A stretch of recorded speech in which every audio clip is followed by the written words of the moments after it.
Christian hin hoa han kik to kilam dang lo khát vây chiang san khát vây chiang in bom se se tong xua on em huai zu bang asul nung la kam ke bang kilim bol el Christian hin hoa zang atam khami ta ta thua khage gen siam kam siam thum siam te mut siam hanga thang van ka ai ding mi om dia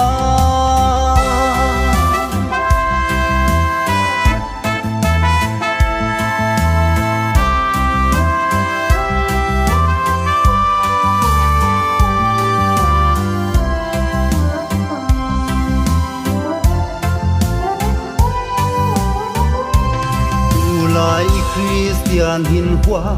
han kik to kilam dang lo